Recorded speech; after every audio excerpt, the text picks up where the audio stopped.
रिमझिम चुपचाप खिड़की के पास खड़ी थी। उसकी उंगलियां कांप रही थी और आंखें बार बार नीचे आंगन में जाती हुई देख रही थी जहां समीर टहल रहा था। उसका चेहरा सख्त था, जैसे कोई बड़ा फैसला लेकर लौटा हो। पीछे से 5 साल का अविक रिमझिम की साड़ी पकड़कर खड़ा था। उसकी मासूम आंखों में डर था। दीदी, आज सब इतने चुप क्यों है?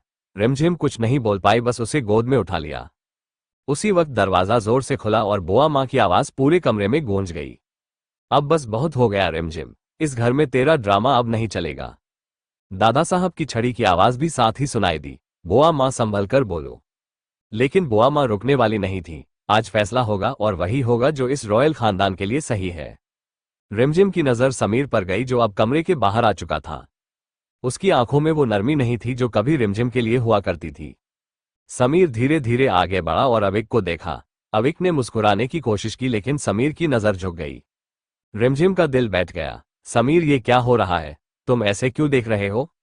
समीर ने गहरी सांस ली और पहली बार इतनी ठंडी आवाज में बोला, रिमझिम, हमें बात करनी होगी। बुआ माँ बीच में कूद पड़ी। नहीं समीर, आज बात नहीं, फैसला होगा। चाचा साहब भी वहीं खड़े थे, होठों पर हल्की मुस्कान, आंखों में साजिश। भैया साहब, अब इस रिश्ते को धोने का कोई मतलब नहीं। ये रिश्ता रॉयल खानदान पर बोझ बन चुका है।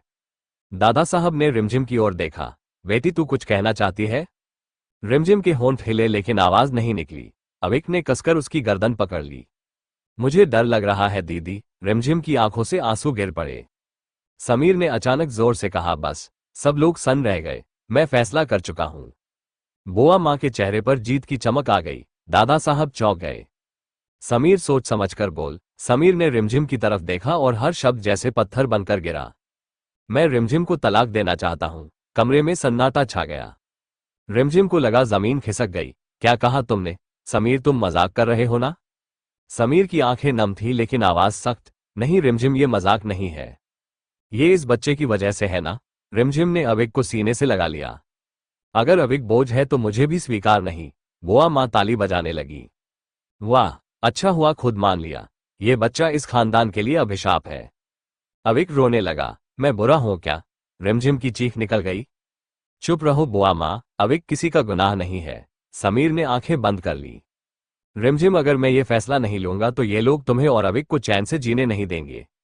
तो तुमने आसान रास्ता चुन लिया। रिमझिम की आवाज कांप रही थी। समीर ने कागज मेज पर रख दिए। ये तलाक के पेपर है।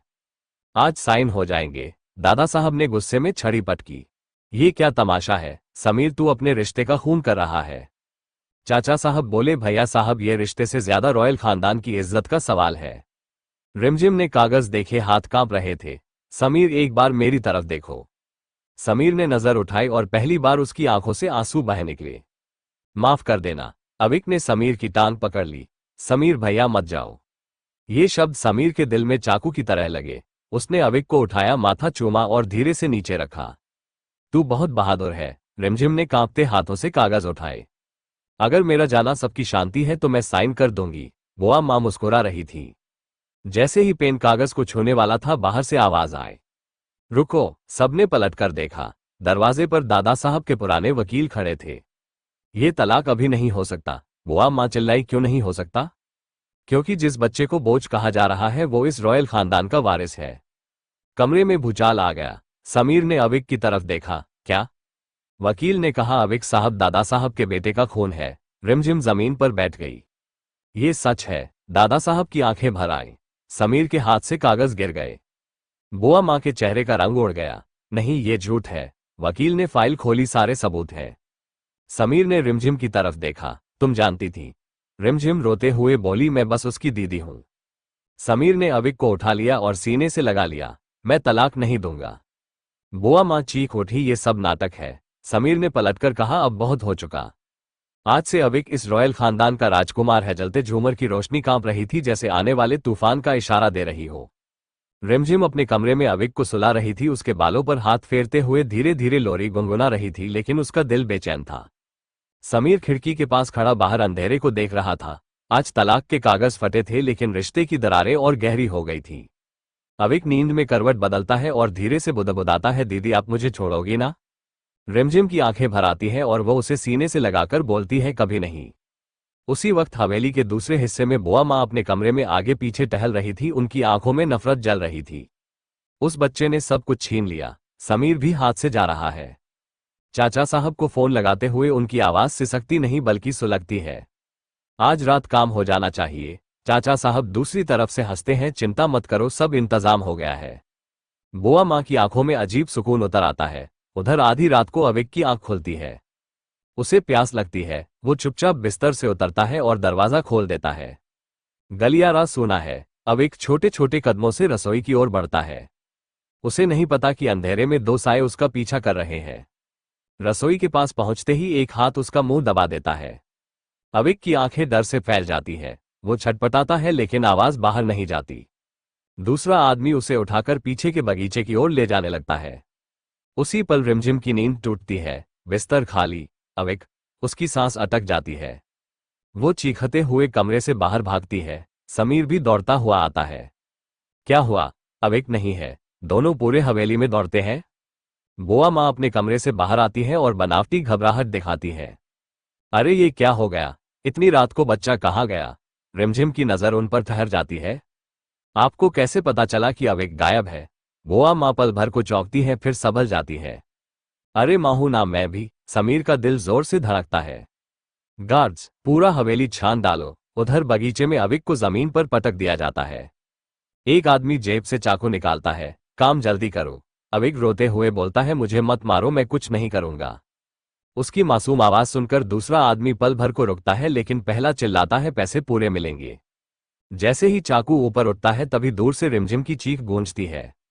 अविक, समीर दौड़ता हुआ आता है। दोनों आदमी भागने लगते हैं। एक आदमी अविक को धक्का देता है। अविक पत्थर से टकराकर गिर जाता है। खून बहने लगता है। रिमझिम जमीन पर गिर जाती है और अविक को उठाकर चीखती है। आंखें खोलो अविक। समीर की दुनिया घूम जाती है। वो अविक को गोद में उठाकर चिल्लाता है, डॉक्टर बुलाओ। बुआ माँ दूर खड़ी सब देख रही होती हैं, होठों पर हल्की मुस्कान। अगले ही पल उनकी मुस्कान जम जाती है जब दादा साहब सामने आ खड़े होते हैं। ये सब तुम्हारा किया हुआ है ना? बुआ माँ घबरा जाती है।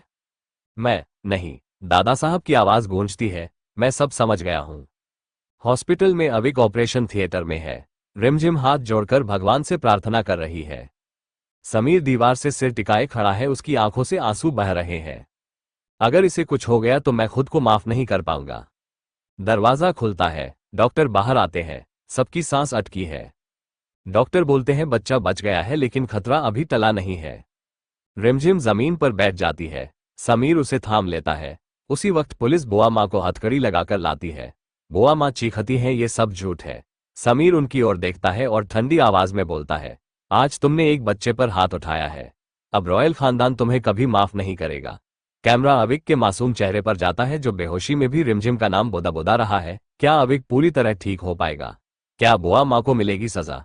क्या ये हमला समीर और रिमझिम को और करीब लाएगा या नई साजिश